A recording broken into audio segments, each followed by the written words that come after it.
So you want to learn how to make amigurumis, but you don't know where to start? Well, today I'm going to teach you 3 different techniques to get your amigurumi started. Let's dive on in. Okay, so the first one that we're going to learn is called the magic ring. So I'm just going to grab this sunflower face color here. I've got my mini sunflower here. So this is kind of what I'm working on anyway. Okay, so what you want to do is you're going to want to make a sort of pistol shape with your hand, okay? So your pinky and your ring finger are going to be holding the working yarn. Your tail is going to be wrapping behind these 2 fingers, your pointer and your middle finger, okay? So you're going to wrap it around once and twice and hold that tail with your thumb, okay? So you should have, again, you're holding this working yarn here with your back 2 fingers, your pinky and your ring. You've got your pistol shape and you've got 2 loops over your 2 fingers there, okay? Now you're gonna take your hook. So I'm using a size 3.5 millimeter. Doesn't really matter what size hook you use or what yarn you use, you can use this technique. You're gonna go under the tail yarn that you're holding with your thumb over the first loop here and pull that loop underneath the tail, okay? So do you see what we're doing? So let's try that again. I just want to show you. Here's my thumb holding that tail, going under the tail, up and over that first loop there, pulling that first loop underneath the tail, okay, and then bring it upward. So now if you're looking at it straight on, it looks kind of like an A shape, right? So now that you're holding it up here with your hook, you're going to pinch with your finger and your other thumb here. You're going to hold onto this loop that's around your 2 fingers because you need to pull your fingers out, okay? So you're pulling your fingers out. You're going to release just that working tail here so that you can use it. Now swivel your hand so that you can grab that working tail, okay? So you're yarning over and then you're pulling through that loop. So now if you release, you'll see that you have a loop now on your hook, okay? So you've got your loop, your tail, and then your working yarn is here, all right? So let's do that one more time because I want to make sure that we see how we get this secured and then we can start working into that magic loop, okay? Our magic ring. So you've got your pistol shape, your back 2 fingers are holding your working yarn, your tail, you take your other hand and you're going to wrap it once and twice, holding the tail with your thumb. Now we're going under the tail, over the loop, the first loop, pulling that first loop underneath the tail. Okay, now we're looking at it straight on. We're grabbing the loop that's around our fingers here. We're pulling our fingers out. We're just holding the loop, okay? So the loop is being held between our pointer fingers and our thumbs on both sides. That gives us the working yarn still being held by our back 2 fingers, okay?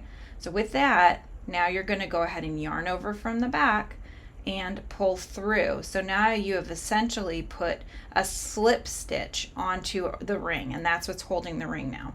Now we're going to go working into that ring. So we're going to go into the ring. We're still holding this working yarn here. We're still holding it with our back fingers. Now you can grab it with more fingers now that you have them. Okay, we're going to go into that loop, yarning over from the back, pulling forward, yarn over again, and pull through. Okay, that's 1 single crochet into that magic ring. Usually on an amigurumi, you're going to end up with 6 single crochets into a magic ring. Sometimes it's 4, sometimes it's more, but normally it's going to be 6. So you're just going into that loop, yarning over from the back, pulling forward, yarn over again, pull through. Okay, so now I've got 1, 2, 3, 4, and I'm just keeping going here so that we can end up with 6. So we're going into the loop, yarn over from the back, pull forward, yarn over again, and pull through. Now I've got 6. So if you can see, there's 1, 2, 3, 4, 5, 6. They're like little braids, right? So each little V counts as 1 stitch. Okay, so now you got the stitches. Now what? Now we take our tail. We're going to hold the stitches with our other hand here, and we're gently pulling this tail. And what that's doing is that's closing the ring. Do you see that? Look at that. Okay. So that is a magic ring. Then you just go ahead and put your stitch marker on. Okay, you can put the tail to the back or you can work around it, however you'd like, and then you'll just continue on in the round. So you'll just start single crocheting or increasing, depending on your pattern, into that first single crochet here. Okay, and you just go around and around. That's the first technique. Okay, one done. We've done our magic ring. Now I'm going to teach you another technique. It's called the double magic ring. And as you can imagine, double meaning 2, we're doing the same kind of thing. Okay, so we start off with our pistol shape, just the same. Now we're going to go towards the back, but instead of going once and twice and just stopping there, we're going to go around 1 additional time. Okay, so there's 3 now on here. Okay, 1, 2, 3. This is our tail here. This is our working yarn here. Okay, now you're taking your hook. You're going under that tail just as you did before, but you're going to go under the second one, the middle loop here, and then over that first loop. Pull the first loop forward just like you did before, and then we'll pull our fingers out exactly like we did before. Okay, the only difference is that now there's 2 loops that I'm holding between my fingers.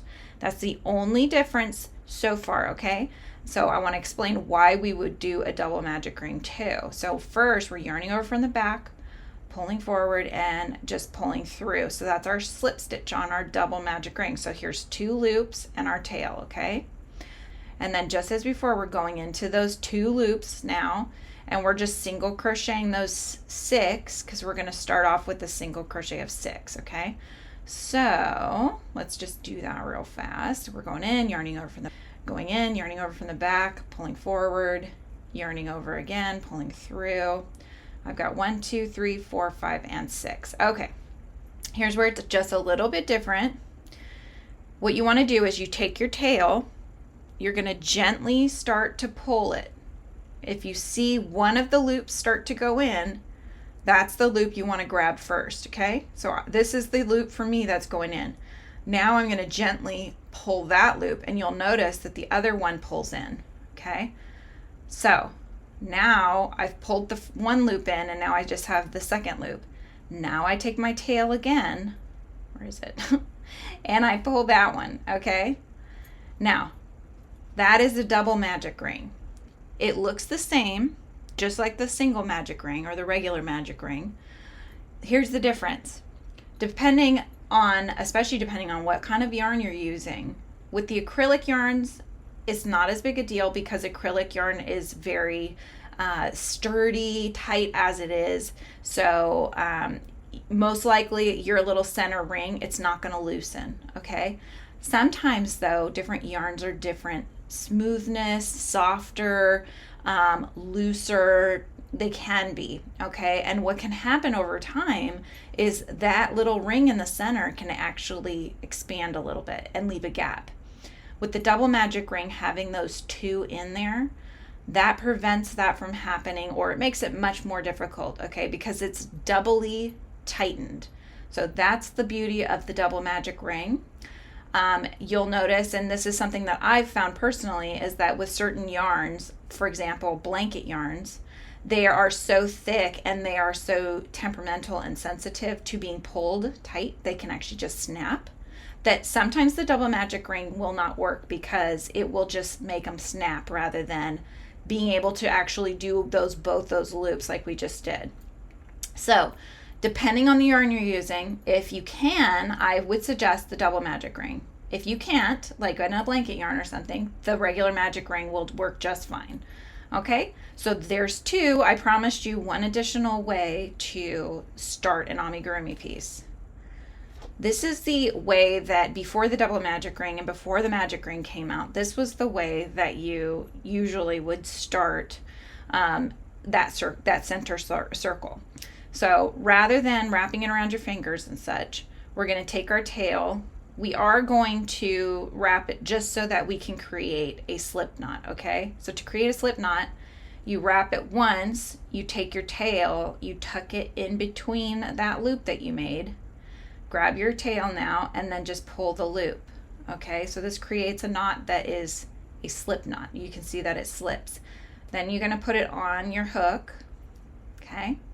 Here we go. So we got our tail, we got our working yarn.